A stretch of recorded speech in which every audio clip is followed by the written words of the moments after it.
श्रीगणेशाय नमः। श्रीगणेशसङ्कटनाशनस्तोत्रम्। नारद उवाच प्रणम्य शिरसा देवं गौरीपुत्रं विनायकं भक्तावासं स्मरेन्नित्यम् आयुष्कामार्थसिद्धये।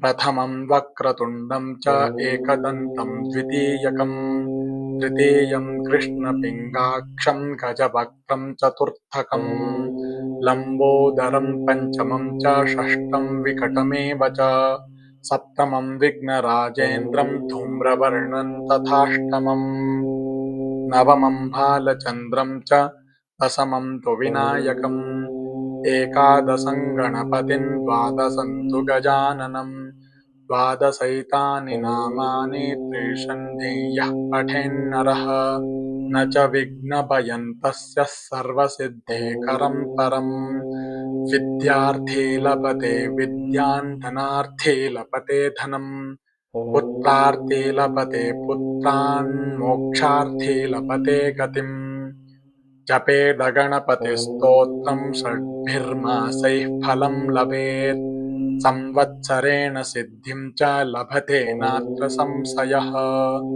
अष्टेभ्यो ब्राह्मणेभ्यश्च लिखित्वा यः समर्पयेत् तस्य विद्या भवेत् सर्वा गणेशस्य प्रसादतः।